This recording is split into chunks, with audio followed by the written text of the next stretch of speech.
Boa noite a todos.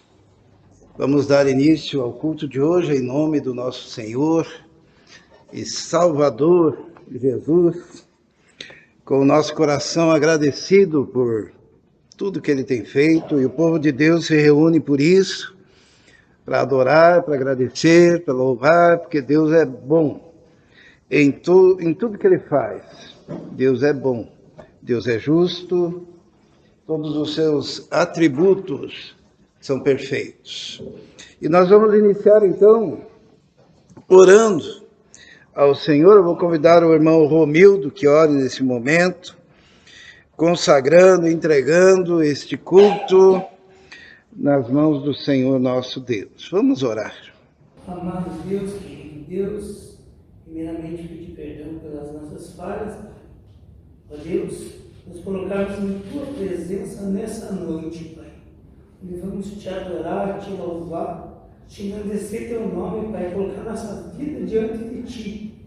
Porque sabemos que Tu és um Deus grande, poderoso, que cuida de nós, Pai, como propriedade peculiar, Pai. Oh Deus, que Tu venha usar, Senhor, que Tu venha, Senhor, usar, Senhor, os músicos nessa noite, Pai. Que Tu venha usar o pregador nessa noite, Pai, para levar a Tua palavra, Pai, ó Deus. Senhor, que o Senhor esteja recebendo, Senhor, nosso louvor nessa noite, em adoração, Pai, porque Tu és bom, porque a Tua benignidade dura para sempre, Senhor. Muito obrigado, Senhor, por mais um dia, mais um dia que Tu permite nós estarmos aqui, Senhor, para Te louvar e Te adorar. Tudo isso nós Te agradecemos, Pai, em nome do Teu Filho Jesus. Amém. Amém, amém. Vamos cantar. Em Jesus, amigo, temos mais chegado que um irmão. Ele manda que levemos tudo a Deus em oração. O privilégio do crente é poder falar com o Pai, poder orar, colocar suas necessidades diante do Senhor. E o próprio Senhor Jesus nos ensinou como orar. E nos deu o exemplo numa vida intensa de oração. Porque mesmo sendo Deus presente, Filho de Deus na terra, a vida de Jesus foi marcada pela constante oração ao Pai. Vamos cantar essa canção.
Amém. Devemos levar tudo em oração, mas com fé, não é isso? A nossa fé deve ser totalmente colocada diante do Senhor. A Bíblia diz que nós devemos nos aproximar do Senhor com inteira certeza de fé. Está lá no livro de Hebreus, né? E é dessa maneira que nós oramos, que nós falamos com o nosso Pai. Vamos cantar também essa canção.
nós temos muito que agradecer. Recentemente pedimos oração pela mãe da Cristiane.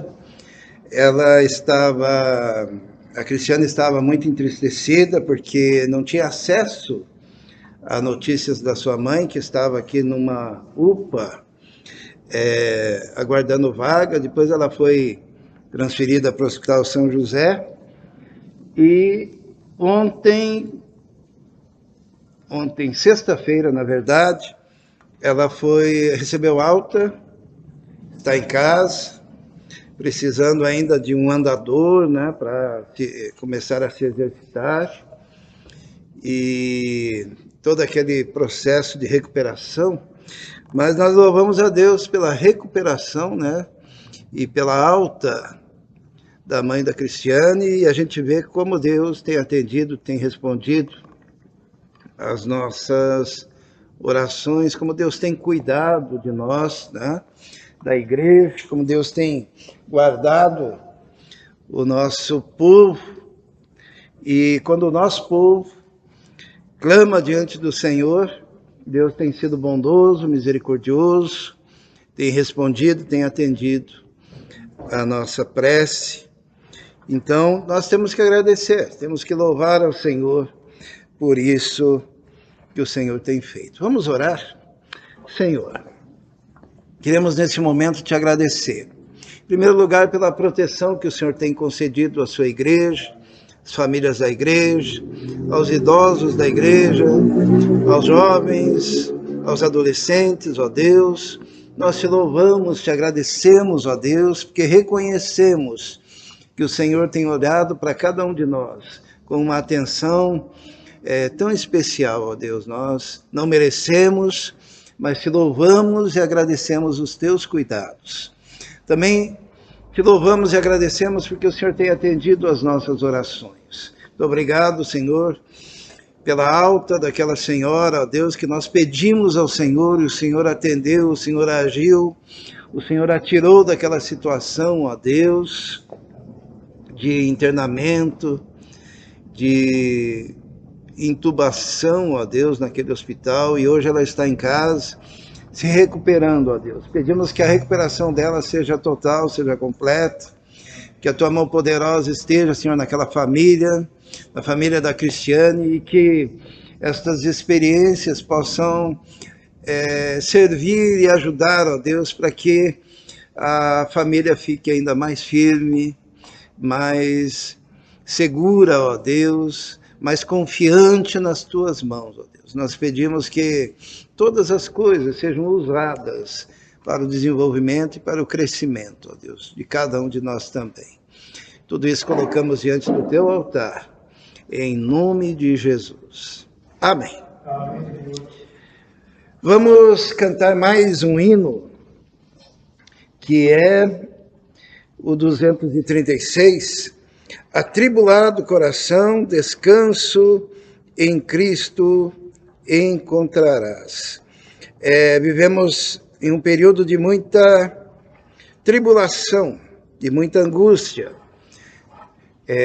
muita preocupação, muito medo, né? Tem uma coisa que nós vemos nos olhos das pessoas, é o medo, é o pavor, na hora de sair de casa, na hora de ir trabalhar, de ir estudar. As crianças já não podem estudar presencialmente, os professores, quando o Estado autoriza a aula presencial, os professores dizem que não vão, que estão com medo. E uma das coisas que a palavra de Deus diz é que o Senhor nos livra do medo, e principalmente do medo da morte, né? Lá no livro de 2 Coríntios, fala disso. Fala que ele nos livrou do medo da morte. O povo de Deus é um povo que encara de frente. Não que nós devemos ser descuidados de não usar máscaras, não usarmos o gel, devemos usar com certeza. Mas o povo de Deus não vive apavorado. É um povo que continua firme, que continua alegre, que continua confiante, porque pertencemos a um Deus maravilhoso, todo-poderoso, soberano. E Deus ainda, apesar de muita gente achar que o mundo está fora de controle, Deus ainda tem o controle de todo o universo. Que a palavra de Deus diz que Ele é criador e sustentador do universo. E o nosso Deus tem o controle da história também, da história humana. Tanto que nós já temos o spoiler, né? É spoiler que fala, né? Quando a gente sabe o final da história. Então, qual é o final da história desse planeta? Me ajuda? Será que a gente sabe? Quem falou? Fogo. A Bíblia fala, né? O apóstolo Pedro fala sobre isso. Mas existe um final ainda mais posterior a esse acontecimento que você mencionou, que é o Senhor restaurando todas as coisas. Não é isso, pastor Brasil? É a nova Jerusalém que desce dos céus, ataviada como uma esposa endereçada ao seu noivo. É o Senhor Jesus dominando todas as coisas, Senhor e soberano. É o seu povo, que somos nós, adorando ao Senhor. Então, toda a tribulação deste mundo, Paulo diz isso em Romanos, né? Que as tribulações desse mundo presente não podem ser comparada com a glória que em nós há de ser revelada. Jesus também disse, no mundo tereis aflições, mas tende bom ânimo, porque eu venci o mundo, né? E quando Paulo fala sobre nós, ele diz assim, que nada, absolutamente nada, pode nos separar do amor de Deus que está em Cristo Jesus, nosso Senhor. E é por isso que nós somos mais do que vencedores, por aquele que nos amou. Então, o atribulado coração, atribulado, ele em Cristo, e somente em Cristo, encontra alívio verdadeiro. Vamos cantar?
Amém. Tem uma canção também que diz assim, que Deus cuida de mim e Deus cuida de ti. E nós vamos cantá-la porque temos essa convicção de que Deus é aquele que nos protege, que nos livra de todos os males.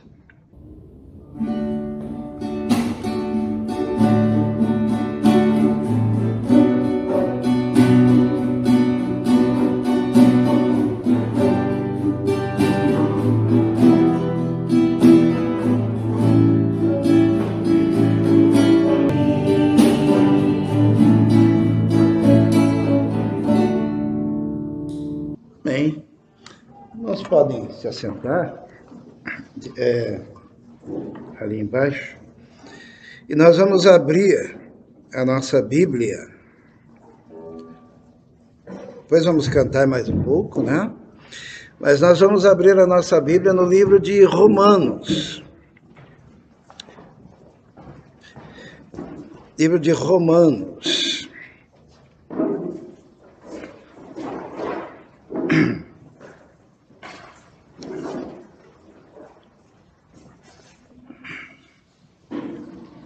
Nós temos usado nesses últimos dias, esses últimos domingos, textos extensos, textos grandes da Bíblia, com a intenção de, como estamos sem a escola bíblica dominical, então para estimular a leitura realmente, né, das Escrituras, porque nós temos percebido uma dificuldade muito grande de uma visão mais global, mais inteira dos livros da Bíblia. Nós nos acostumamos a pegar versículos, né? E sempre que alguém quer construir uma doutrina, o que ele faz? Pega um versículo daqui, pega outro versículo de lá, pega outro versículo acolá, daí mistura tudo, e daí diz, ó, está na Bíblia. Mas muitas vezes não tratam da mesma coisa, e quando não se vê o contexto, acaba se construindo um monstro esquisito, uma doutrina esquisita, porque originalmente a Bíblia, ela foi escrita sem versículos, né? Acho que todo mundo sabe disso. E sem capítulo.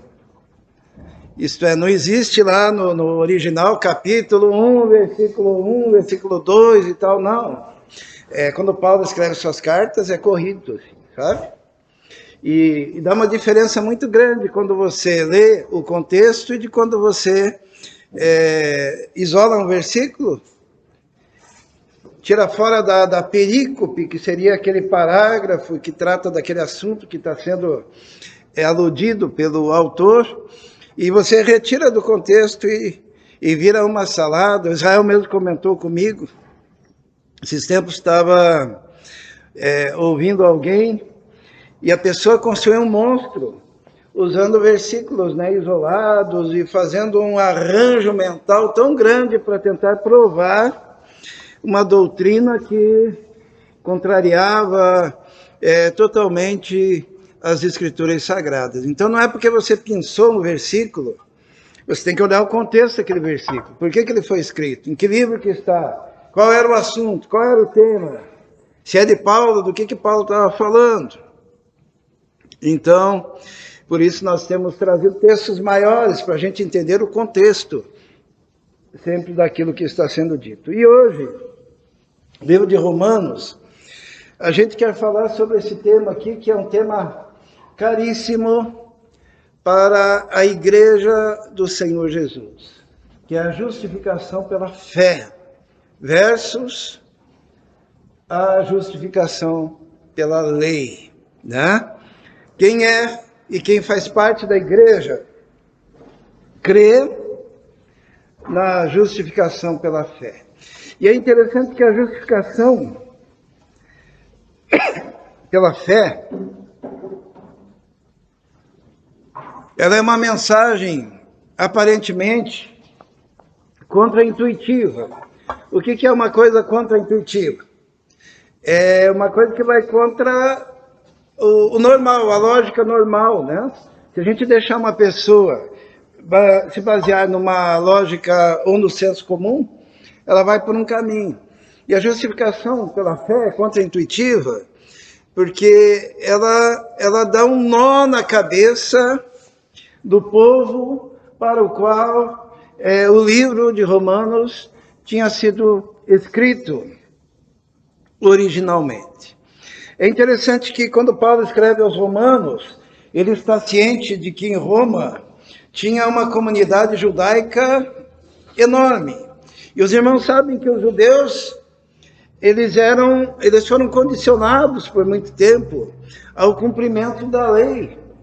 Então havia na cabeça deles impregnada a ideia de que a justiça viria pelo cumprimento da lei. Isso é intuitivo. Hoje em dia também, se eu perguntar para qualquer um dos irmãos como que se estabelece a justiça humana, uma pessoa é justa na medida em que ela cumpre a lei. Não é isso? Né? Você está fora da lei, você é injusto, você é corrupto. Se você cumpre a lei, você é justo. E Paulo, de repente, entra e ele tem uma missão árdua, contra-intuitiva, de explicar para o povo romano, para a igreja de Roma, muito influenciada pelos judeus, que havia uma comunidade judaica cristã muito grande, explicar uma coisa muito difícil. Dizer para eles o seguinte: vocês cumpriram a lei por uns 1500 anos, só para ficar provado que a lei é inútil para justificar alguém. Como é que vai dizer isso para um judeu? Hã? Olha, irmãos, prestem atenção. O que Paulo tinha para dizer, e o livro de Romanos o diz, é que eles tinham cumprido a lei desde a época de Moisés, só para eles ficarem muito conscientes de que a lei não tem a capacidade de trazer a justiça de Deus para o homem. Será que é fácil essa missão? O que vocês acham? Outra coisa, ele diz assim: agora reconheçam a inutilidade da lei para a justificação e aceita a justiça ou justificação como dom gratuito, assim como os gentios que vocês desprezavam. Porque era assim, os judeus achavam: nós somos bons, nós somos melhores, nós não somos como os gentios. Os gentios significam as nações, porque nós cumprimos a lei. E o gentio não tem lei para cumprir. A lei de Deus foi dada aos judeus, então eles se achavam superiores. É interessante que essa missão era uma missão terrível, né? Já pensou dizer para um povo que eles por 1500 anos tentaram fazer algo só para provar que eles não conseguiram? E daí chega Paulo e diz: olha, a justiça de Deus é dom. A justiça de Deus é um presente que se dá a quem crê. Significa que somos justificados pela fé, isso é um dom de Deus, e é concedido gratuitamente, e não existe uma obra humana que seja capaz de produzir isso. Essa era a missão do apóstolo Paulo ao escrever a epístola aos Romanos. Essa epístola, ela é uma das mais profundas que nós temos nas Escrituras e causou um impacto muito grande na história, porque foi lendo essa epístola, em especial o capítulo 3, que um dos maiores teólogos que nós temos na nossa história, que é chamado de Agostinho, ou Santo Agostinho, como é conhecido, a conversão dele se deu, a mãe dele orava por ele, por 30, 40 anos, intercedendo por Agostinho, que era um homem muito culto, mas extremamente depravado, um homem envolto nos mais profundos pecados. E um dia, ele lendo a carta de Paulo aos Romanos, ele é profundamente tocado por Deus. Deus modifica o coração dele quando ele descobre que a justificação era pela fé. E Santo Agostinho vira um novo homem, talvez o maior teólogo da nossa história, até hoje muito estudado, tanto na igreja quanto fora da igreja. Deus transforma o coração dele. Teve um segundo indivíduo que todos nós conhecemos, pelo menos o nome, né? Que é um cara chamado Martinho Lutero. Martinho Lutero era um homem que queria ser advogado para agradar até o seu pai, mas era um homem profundamente marcado pelo medo da morte, muito místico. E teve um dia que ele, com muito medo da morte, ele fez uma promessa para uma santa. E disse assim, se eu escapar dessa situação, eu vou entrar no convento. E Martinho Lutero, então, entra num convento. E ele era o cara que incomodava o padre. Porque todos os dias ele ia no confessionário e minuciosamente relatava em detalhes cada um dos seus pecados, porque ele queria muito intensamente receber o perdão dos seus pecados, e ele confessava e confessava. Creio que o padre até chegava para ele e dizia, olha, Martinho Lutero, faça o seguinte, confesse só aqueles pecados mais cabeludos, porque eu não aguento mais te ouvir. Mas um dia, Martinho Lutero, ele leu a carta de Paulo aos Romanos.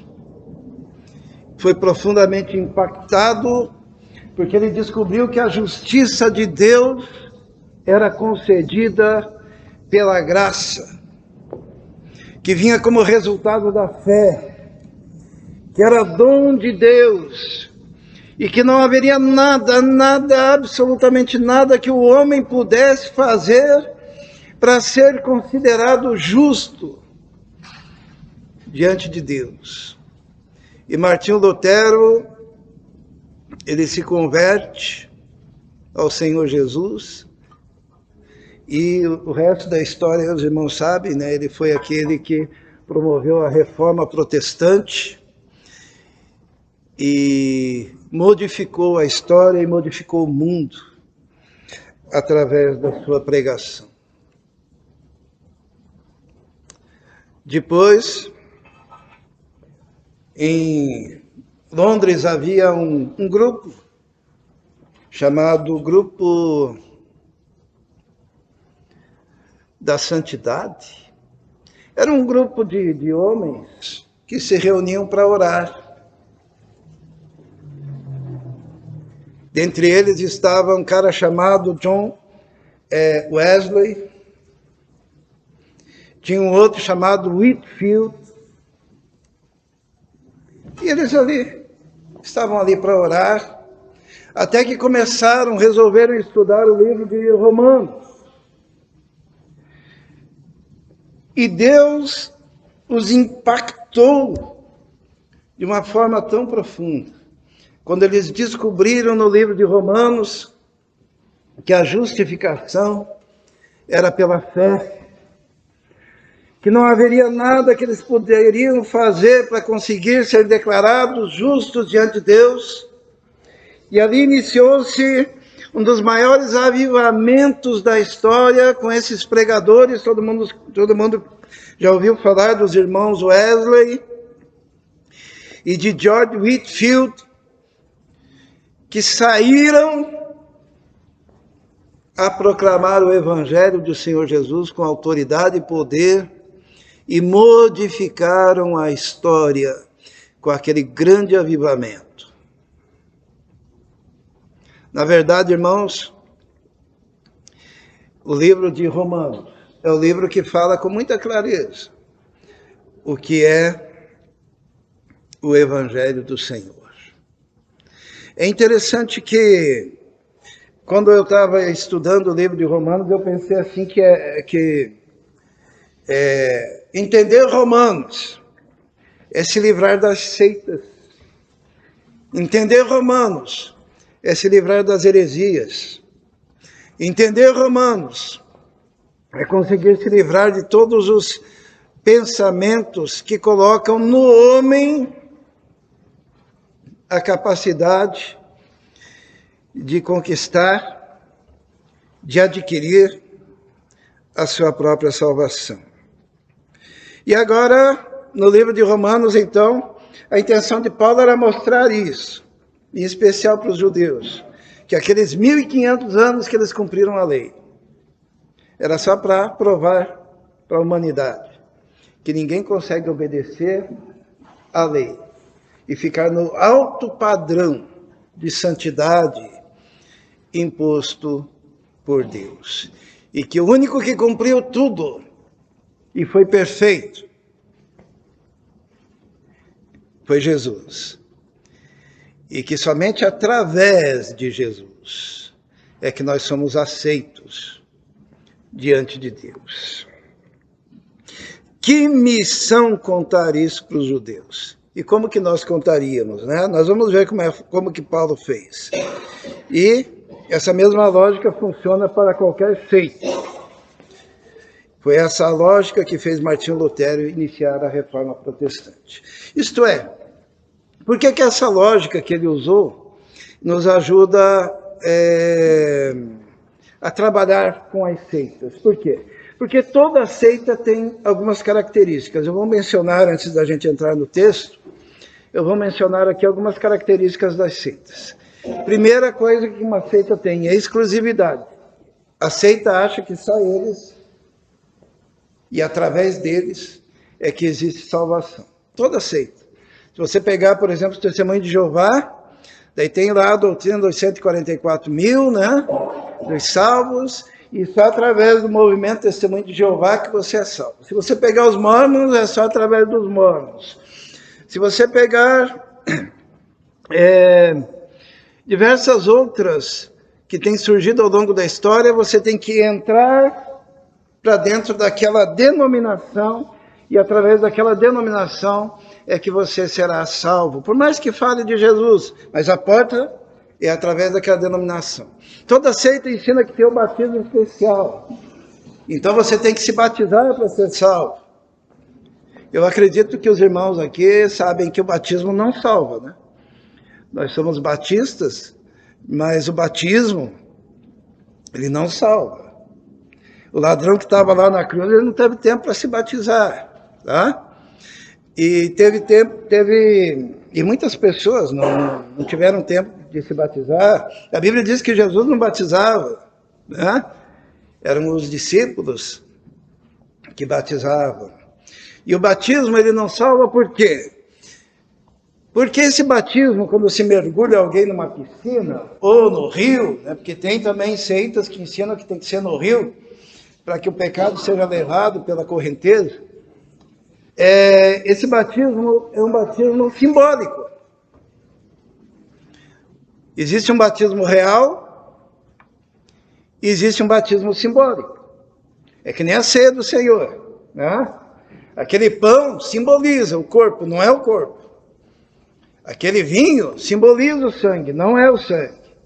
E o batismo simboliza algo que já aconteceu, mas ele é o símbolo. Porque o batismo, de fato, já aconteceu. Quando? Quando você crê e o Espírito Santo vem morar em você. Naquele exato momento, você é batizado com o Espírito Santo. Porque o Espírito Santo vem morar em você e te sela. E agora você ressuscita em Cristo, é nova criatura. E daí você resolve dar um testemunho público daquilo que já aconteceu. O batismo é simbólico. É um símbolo de algo que já aconteceu. Acontece, me perguntaram assim, por que eu não me apressei a batizar as minhas filhas, né? Se batizaram com 17, né? Com 17 anos. O batismo é simbólico, poderia ter sido batizado antes, mas a salvação independe do batismo. E todas as seitas acreditam que o batismo deles é que salva. Tanto que daí eles batizam de novo, né? E daí se a pessoa peca, daí batiza de novo, se a pessoa acha que pecou, né? Porque a pessoa está tentando conquistar a sua própria salvação. Então, nós sabemos que não existe nenhum grupo seleto no mundo que é detentor da salvação, porque nós somos salvos por Jesus. E essa salvação independe de você ser membro de uma igreja local ou não. Independe de você pertencer a uma denominação ou não. Salvação é algo que você recebe gratuitamente, resultante da sua fé em Jesus. E você passa a participar de uma igreja porque o povo de Deus gosta de estar reunido. Porque Jesus estabeleceu a igreja e disse que é para nós estarmos na igreja local. Mas no dia que você se converteu, você passou a fazer parte da igreja. Como falar isso, né? Porque até isso roubaram, né, o nome. Que é a igreja universal, mas não é aquela do reino de Deus, né? É a igreja que comporta todos aqueles no planeta que um dia receberam Jesus Cristo como único e todo suficiente Salvador. Quando você se converte, você faz parte dessa igreja.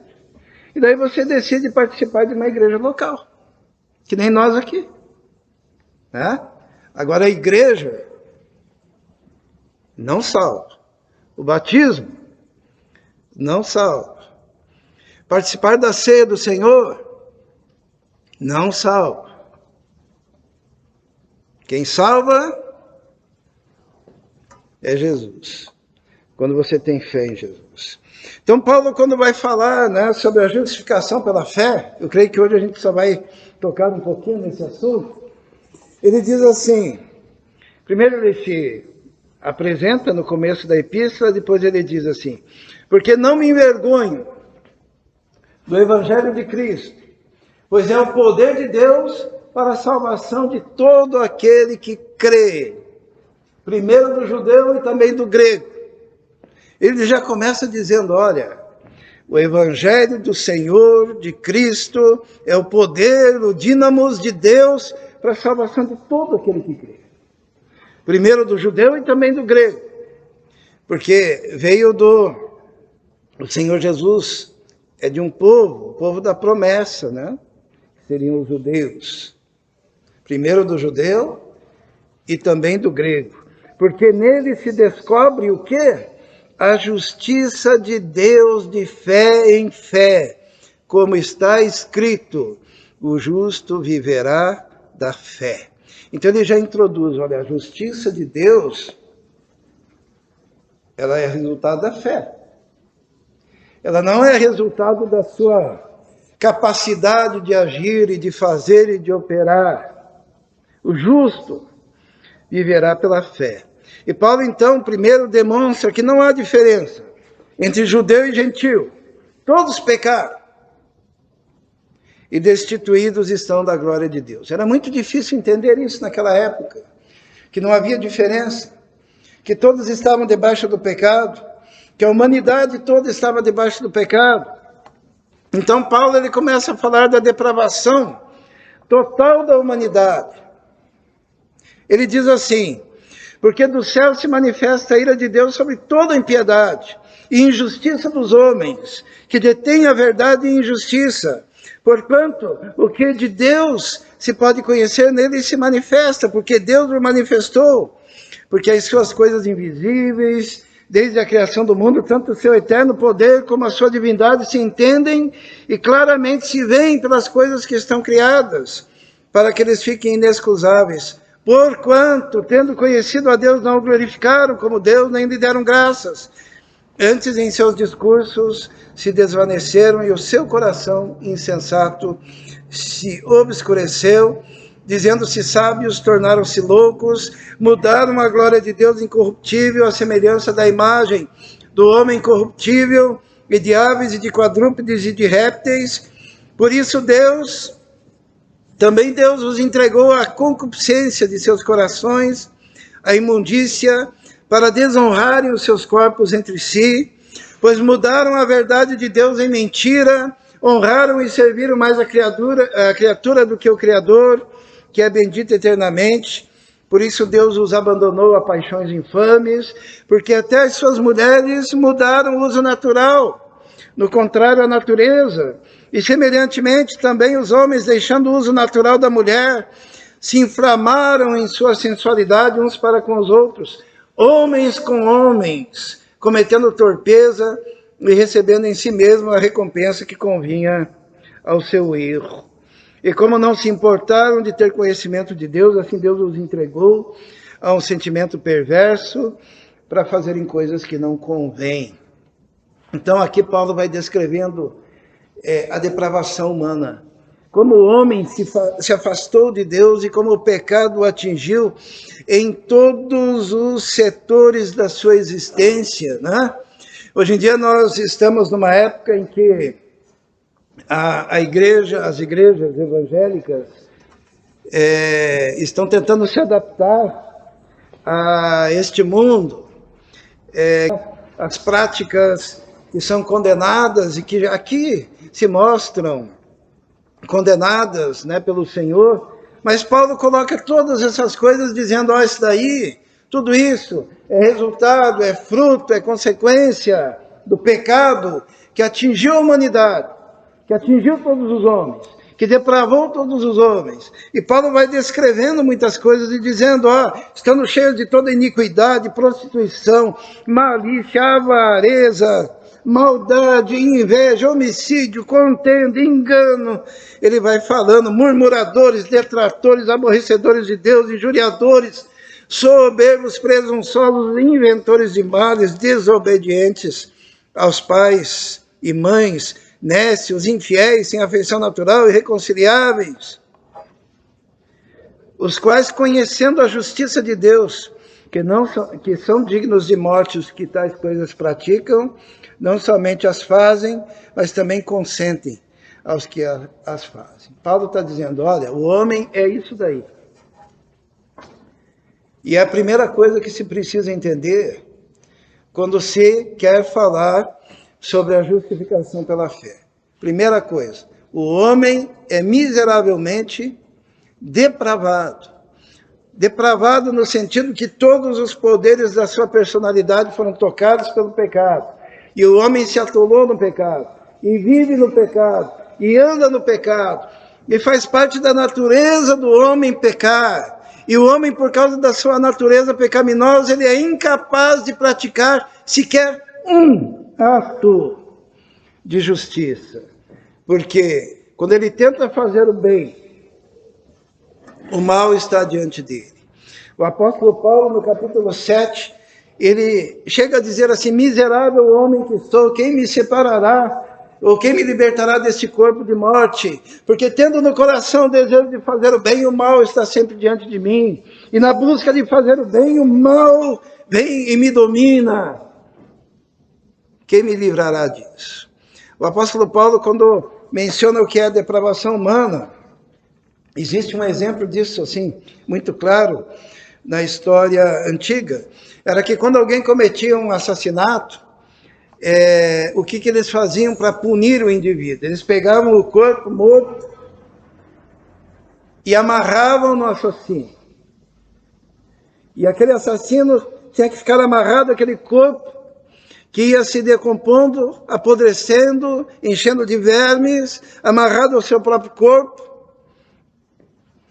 E aquela podridão ia comendo a carne daquele assassino.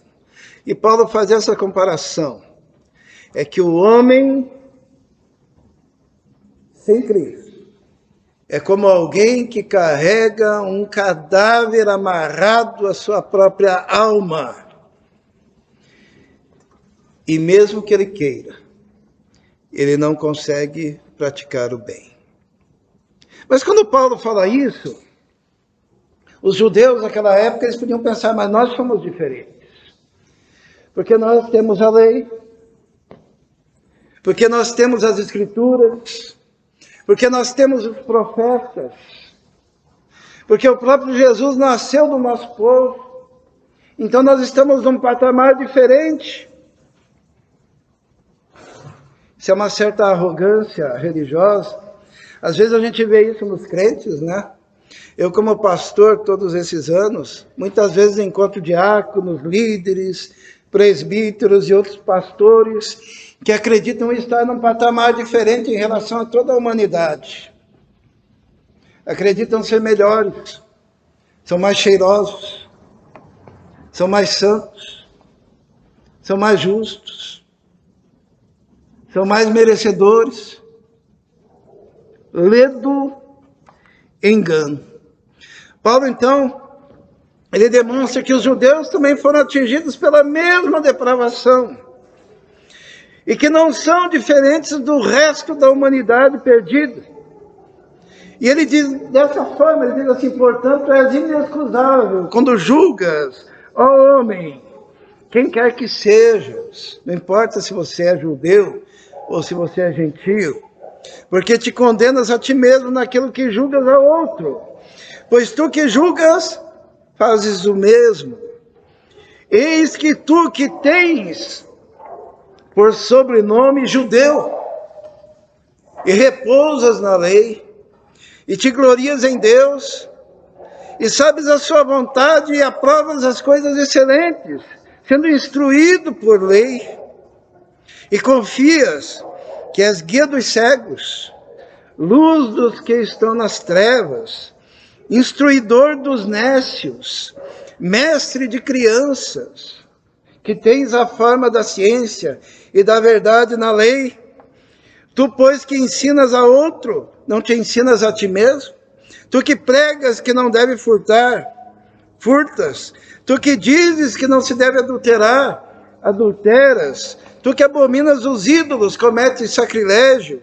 Tu que te glorias na lei, desonras a Deus pela transgressão da lei, porque está escrito, o nome de Deus é blasfemado entre os gentios por causa de vós. Paulo está dizendo, olha, eu mostrei a depravação da humanidade, agora eu quero dizer uma coisa que talvez você não saiba. Você faz parte dessa humanidade depravada, e você é tão depravado quanto o resto da humanidade. E não importa se o teu sobrenome é judeu. Não importa se você pertence a esta igreja ou àquela igreja. Não importa se você pertence a um povo ou a outro povo. Não importa quem você seja. Todos estão debaixo da lógica da depravação humana. Paulo demonstra que Deus colocou todo mundo no mesmo saco. É o que está lá no livro de Romanos. Está todo mundo no mesmo saco. Está todo mundo na mesma situação. Está todo mundo perdido e incapaz de agradar a Deus. Paulo diz assim, ó, pois que somos nós mais excelentes? De maneira nenhuma. Pois já antes demonstramos que tanto judeus como gregos, todos estão debaixo do pecado. Como está escrito, não há um justo, nenhum sequer. Não há ninguém que entenda, não há ninguém que busque a Deus.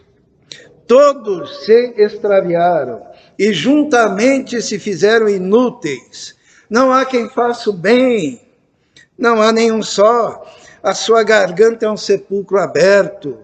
As suas línguas tratam enganosamente. Peçonha de áspides está debaixo dos seus lábios. Cuja boca está cheia de maldição e amargura. Os seus pés são ligeiros para derramar sangue. Em seus caminhos há destruição e miséria. E não conhecem o caminho da paz. Não há temor de Deus diante dos seus olhos. Ora, nós sabemos que tudo o que a lei diz, aos que estão debaixo da lei o diz, para que toda a boca esteja fechada e todo o mundo seja condenável diante de Deus. E o objetivo da lei era esse. Era que o indivíduo reconhecesse, no Velho Testamento, que ele não conseguia cumprir toda a lei. E todo mundo se tornasse condenável. E toda a boca se calasse. Por isso, Paulo diz, nenhuma carne será justificada diante dele pelas obras da lei. Porque pela lei vem o conhecimento do pecado. Então Paulo pega toda a humanidade, os gentios depravados, e daí os judeus que tinham a lei, e diz, pela lei ninguém vai ser salvo. Todo mundo no mesmo saco. Todo mundo debaixo da depravação. Todo mundo debaixo do pecado. É por isso que Paulo, normalmente, quando ele pregava, logo em seguida, o que acontecia com ele? Alguém se lembra? Ou era preso, ou era apedrejado, ou era expulso. Porque essa mensagem do Evangelho, irmãos, que é a mensagem que nós temos que pregar hoje também, ela começa dizendo que o homem é pecador. É engraçado que a gente pode ouvir qualquer mensagem hoje no rádio, na televisão, na internet, e normalmente se começa dizendo que o homem é bom, que o homem é sensacional, que você é merecedor, que você... Né? A Paulo já começa dizendo, olha, judeu, você que acha que tem a lei, que tem os profetas, que tem a revelação, acho que é melhor do que essa humanidade depravada. Não, você é igualzinho. Eu quero dizer que cada um de nós aqui somos iguais. Somos pecadores, somos depravados, somos caídos. Até o momento que Paulo ensina aqui, o momento que nós nos encontramos com Cristo. Daí acontece algo. Diz assim, mas agora se manifestou o quê? Sem lei. Por isso que eu digo que é contraintuitivo, né? Se manifestou sem lei, o quê? A justiça de Deus. Tendo o testemunho da lei e dos profetas. Isto é, a justiça de Deus pela fé em Jesus Cristo. Para todos e sobre todos os que creem. Porque não há diferença. Porque todos pecaram e destituídos estão da glória de Deus. Esse é um versículo que a gente aprende na escola dominical, né? Todos pecaram e destituídos estão da glória de Deus. Quando Paulo diz assim que todos pecaram e destituídos estão da glória de Deus, está falando da depravação humana.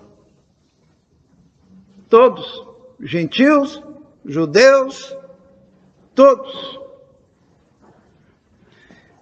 Sendo justificados como? Gratuitamente pela sua graça, pela redenção que há em Cristo Jesus, ao qual Deus propôs para a propiciação pela fé no seu sangue, para demonstrar a sua justiça, pela remissão dos pecados dantes cometidos, sob a paciência de Deus, para a demonstração da sua justiça nesse tempo presente, para que ele seja o justo e o justificador daquele que tem fé em Jesus Cristo. Isso aqui é extremamente importante. O que significa isso? É a substituição. A Miriam, para ser justa, ela tem que ser impecável diante de Deus. Daí Jesus olhou, ela não consegue ser justa. O que ele fez? Ele, o justo, Jesus, a substituiu. Dá para entender? Jesus, o justo, me substituiu. Se colocou no meu lugar. Tomou os meus pecados. E me declarou justo. Isso é o Evangelho. Por isso que a Bíblia diz aqui, né, que Jesus é o justo e o justificador. Ele tomou os dois papéis, ele tomou o teu papel e se colocou no papel dele como Salvador. Significa o quê? Que a justiça já não provém de cumprir a lei. A justiça já não provém de você ser bonzinho. A justiça já não provém de você andar honestamente por aí. A justiça, ela vem pela graça. E alguém poderia pensar assim, mas e daí, eu posso ser injusto então, que a justiça já está garantida para mim? Paulo diz, não! Por quê? Porque no dia em que você recebe o justo e o justificador na sua vida, o Espírito Santo vem morar em você. E o Espírito Santo, ele passa a modificar a sua natureza.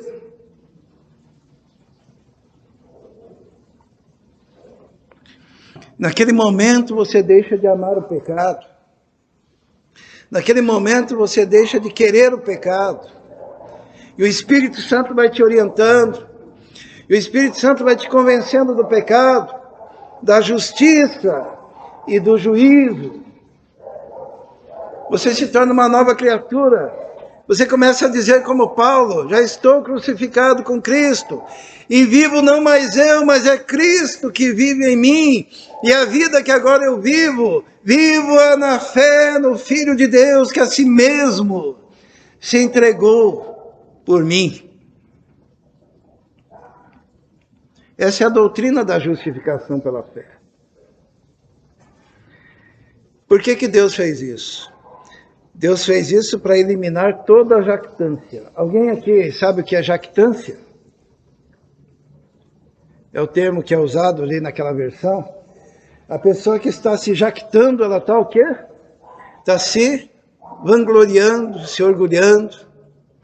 Então o Senhor eliminou qualquer oportunidade de jactância, de orgulho. E Paulo diz, onde está logo a jactância? É excluída. Por qual lei? Das obras? Não. Pela lei da fé. Isto é, o Senhor tirou de nós, os crentes, qualquer possibilidade de sermos orgulhosos, arrogantes e vaidosos em relação à nossa salvação. Porque a nossa salvação começa em Cristo, tem continuidade em Cristo e é concluída em Cristo. E qual que é o nosso papel? Crer. Crer. Receber. Permitir a entrada e transformação do Espírito Santo, que seria um outro tema que nós vamos estudar ainda, que é o tema da regeneração. Mas eu queria que ficasse muito bem gravado hoje no nosso coração, que a justiça de Deus, ela é outorgada, A justiça de Deus, ela é concedida de graça. A justiça de Deus é creditada. Na Nova Versão Internacional é usada essa palavra. Quem trabalha com banco sabe o que é ter algo creditado na conta, né? Todo mundo gosta, né? De repente apareceu lá um depósito na nossa conta, foi creditado. A justiça de Deus, ela foi creditada, colocada na nossa conta. Nós somos justos, justificados. Por quê? Pela graça. Independente das obras.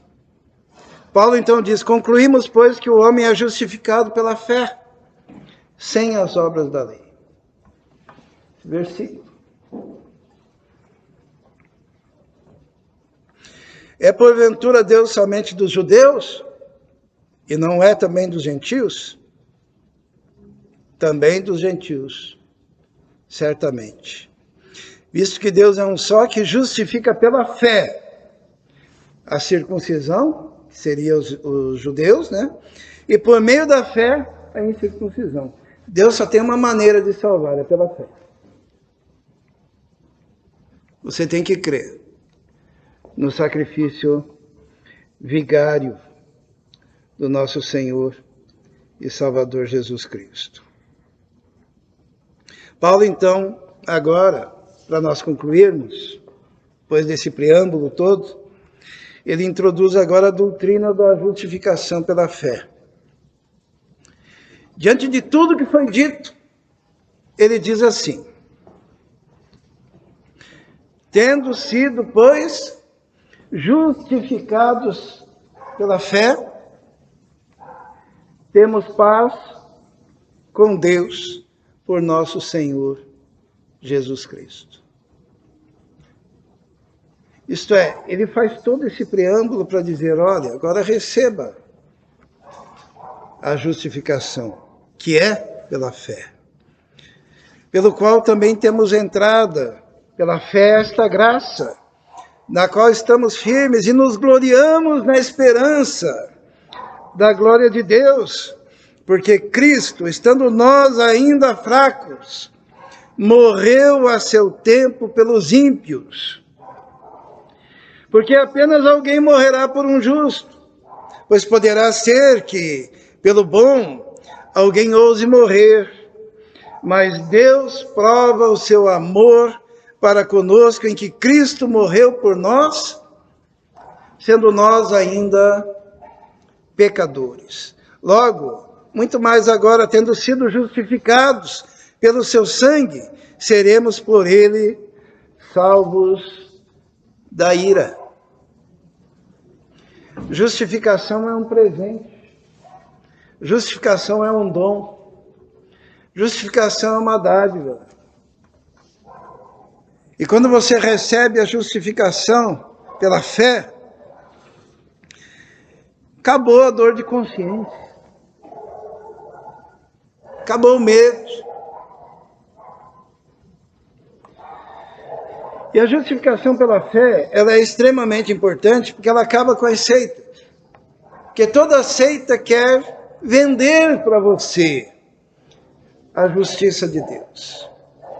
Existem denominações envolvidas em doutrinas em que Jesus ainda hoje está fazendo os cálculos para saber se a quantidade dos seus pecados é maior do que a quantidade das suas virtudes. E está fazendo um juízo onde ele vai pesando numa balança tudo que você fez de bom e tudo que você fez de mal, para ver se você merece a salvação. Paulo, ele já diz de cara, quando ele coloca todo mundo no mesmo saco, todos pecaram. Destituídos estão da glória de Deus. E não existe ação humana que modifique isso. A única maneira é humildemente, sem jactância, humildemente, se dobrar aos pés do Senhor Jesus e dizer: Senhor, eu recebo porque eu creio. E eu entrego a minha vida ao Senhor, pela fé. Naquele exato momento, Deus lhe dá a sua própria justiça. Cada vez que o Senhor olhar para você, Ele vai ver a cruz, que vai estar na frente e que vai estar te cobrindo totalmente. Cada vez que Ele olhar para você, Ele vai ver Jesus, que morreu por você. Cada vez que o Senhor olhar para você, Ele vai ver você lavado pelo sangue do Cordeiro e justificado. Porque se nós, sendo inimigos, fomos reconciliados com Deus pela morte do seu Filho, muito mais tendo sido já reconciliados, seremos salvos pela sua vida. E não somente isso, mas também nos gloriamos em Deus por nosso Senhor Jesus Cristo, pelo qual agora alcançamos a reconciliação. Depois de Paulo falar tudo isso, ele fala agora das consequências dessa doutrina. Primeira consequência dessa doutrina, irmãos, da justificação pela fé, é essa daqui, ó. Portanto, essa palavra portanto é muito importante, né? Portanto, em vista de tudo isso que foi dito, agora nenhuma condenação há para os que estão em Cristo Jesus, que não andam segundo a carne, mas segundo o Espírito. Porque a lei do Espírito da vida em Cristo Jesus te livrou da lei do pecado e da morte. Porquanto o que era impossível à lei, visto que estava enferma pela carne, Deus enviando o seu Filho, em semelhança da carne e do pecado, pelo pecado condenou o pecado na carne. Que diremos, pois, a estas coisas? Se Deus é por nós, quem será contra nós? Aquele que nem mesmo o seu próprio Filho poupou, antes o entregou por todos nós, como não nos dará também com ele todas as coisas? Quem intentará acusação contra os escolhidos de Deus? É Deus quem os justifica. Justificação pela fé.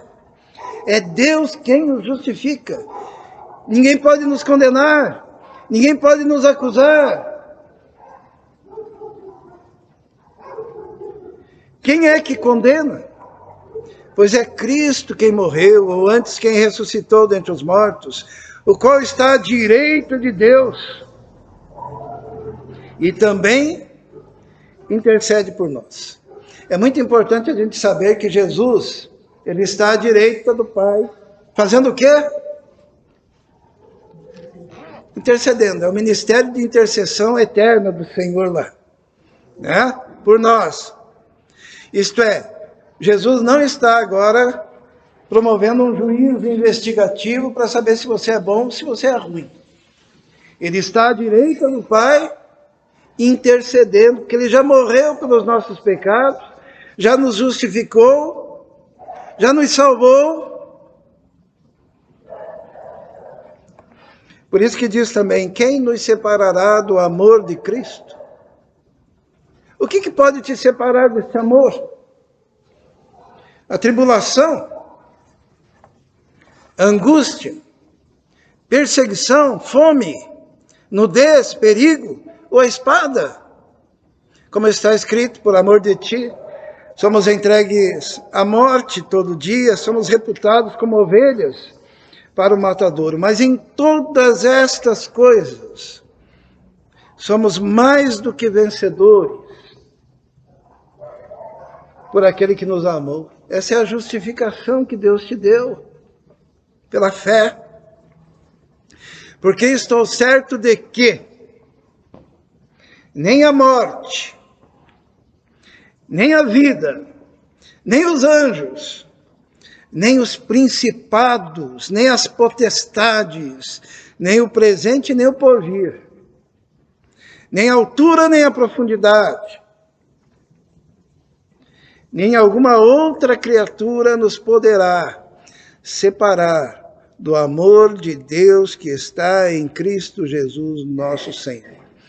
Então, a doutrina da justificação pela fé causou impacto na vida de Agostinho, causou impacto na vida de Martinho Lutero, causou impacto na vida dos irmãos Wesley, na vida de Whitefield, foi transformando e criando lideranças no meio da igreja, verdadeiros heróis, porque eles perceberam a grandiosidade da salvação que há em Cristo Jesus.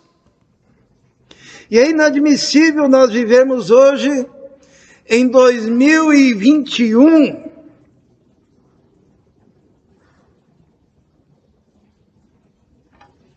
com homens pregando o autossoterismo, a autossalvação, a salvação dependente de participar de uma denominação, a salvação dependente de um ato batismal, a salvação dependente do cumprimento dos preceitos de determinada igreja.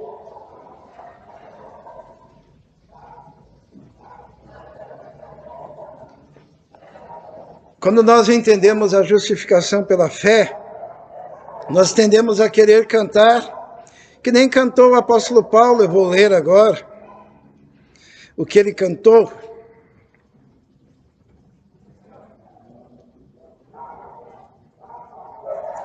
Ele diz assim: porque assim como vós também antigamente fostes desobedientes a Deus, mas agora alcançastes misericórdia pela desobediência deles, assim também estes foram desobedientes para também alcançarem misericórdia pela misericórdia a vós demonstrada. Porque Deus encerrou todos debaixo da desobediência para, com todos, usar de misericórdia. E daí Paulo canta: ó profundidade das riquezas, tanto da sabedoria como da ciência de Deus. Quão insondáveis são os seus juízos, quão inescrutáveis os seus caminhos. Porque quem compreendeu a mente do Senhor, ou quem foi seu conselheiro, ou quem lhe deu primeiro a ele, para que lhe seja recompensado? Porque dele, por ele e para ele são todas as coisas. Glória, pois, a ele eternamente. Amém. Paulo fala da grandiosidade dessa salvação. E num ato de êxtase espiritual, ele diz: ó profundidade das riquezas e da sabedoria de Deus. Nós não conseguimos imaginar o tamanho daquilo que Deus fez, para que você hoje pudesse ser um crente em Cristo Jesus, totalmente perdoado, justificado, regenerado, que será glorificado na volta do nosso Senhor e Salvador, Jesus Cristo. Vamos orar. Senhor, existe uma profundidade tão tremenda na doutrina da justificação pela fé, tão inalcançável a Deus, ao entendimento humano, tão contraintuitiva, ó Deus, que os homens tendem a querer ter o controle. Mas nós te louvamos, Senhor, porque um dia o Senhor mandou o seu próprio Filho a este mundo, para ser o nosso substituto, e para nos dar eterna redenção, justificação, para nos regenerar também, para nos fazer novos homens, novas criaturas, parte de um povo que estará contigo para sempre. Nós te louvamos pela salvação que temos em Cristo Jesus, nosso Senhor. Em nome de Jesus, oramos. Amém. Amém. Convido o grupo de louvor que vem à frente. O Israel pediu para mudar a canção, porque existe uma canção que fala justamente que é este hino de exaltação, quando Paulo fala da justificação pela fé, e no final ele explode num cântico de adoração, falando da profundidade e da riqueza da mente, do coração do Senhor nosso Deus.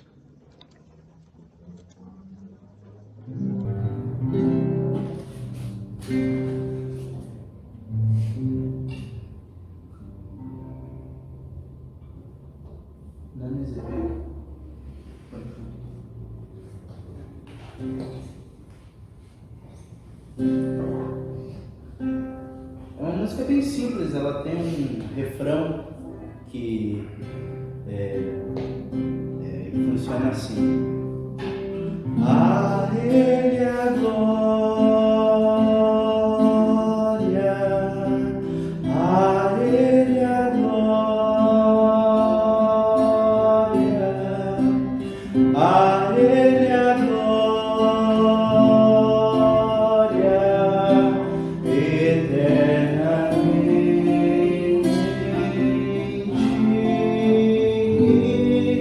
Amém. Mais uma vez com todos. A Ele a glória, a Ele a glória, a Ele a glória eternamente.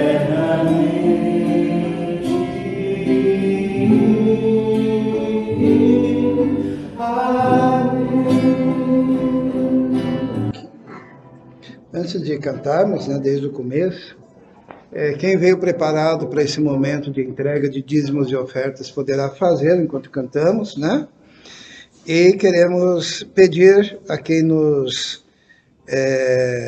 está assistindo esse culto pela internet que se inscreva, que dê o seu joinha e que compartilhe para que mais pessoas possam ouvir a palavra do Senhor e possam ser também abençoadas.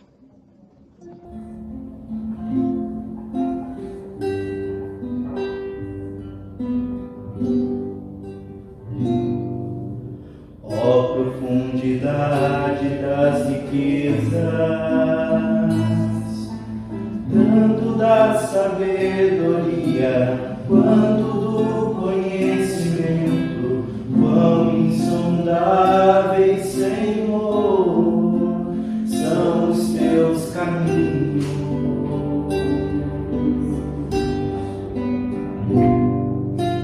Quem conhece a mente desse Deus, não há outro igual a Ele, e ninguém acima dele, porque por Ele, pra Ele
o nome do Senhor, nosso Deus.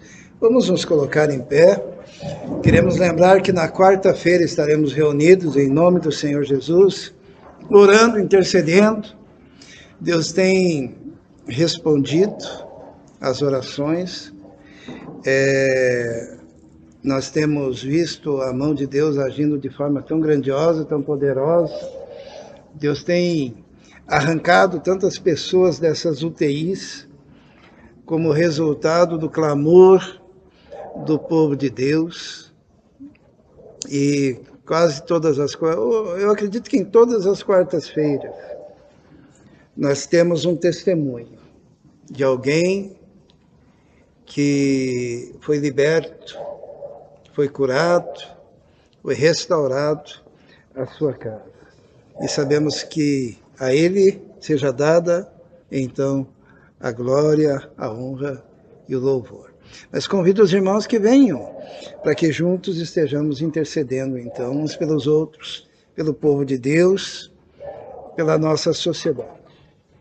Também, domingo, culto em adoração ao Senhor nosso Deus. Vamos estar reunidos aqui em nome do Senhor Jesus. E sábado, nosso ensaio, né, do grupo de louvor.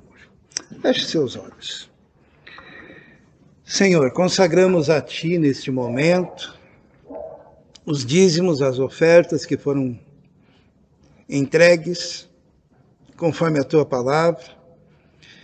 Que o Senhor esteja cumprindo as Suas ricas promessas na vida de cada um dos irmãos. Pedimos a Deus também os cuidados, a proteção do Senhor sobre a Tua igreja, o Teu povo, durante essa semana que se inicia. Que a Tua mão poderosa, que a Tua graça, que os Teus anjos, ó Deus, estejam sendo enviados em favor daqueles que hão de herdar a salvação.